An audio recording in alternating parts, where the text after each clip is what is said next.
s'agit d'une grande étude internationale que je coordonnais sur les sarcomes rétropéritonéaux, qui sont des tumeurs souvent très volumineuses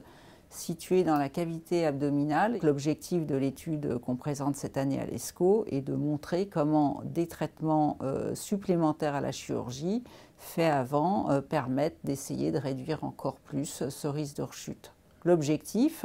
principal de l'étude, c'était de voir si les patients qui avaient eu la radiothérapie avant l'intervention avaient un meilleur contrôle local et une meilleure évolution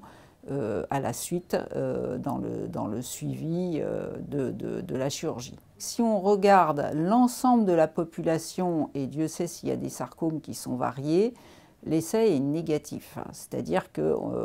globalement, il n'y a pas eu d'amélioration notable avec la radiothérapie. Mais si on regarde plus en détail, on s'aperçoit que de manière significative pour les liposarcomes, il y a un bénéfice en termes de contrôle local, alors que pour d'autres variétés de sarcomes, il n'y a effectivement pas de bénéfice. L'Institut Curie a eu un rôle particulièrement important dans cette étude, et il faut d'ailleurs avoir en tête que en termes d'activité, c'est-à-dire de nombre de patients opérés par an,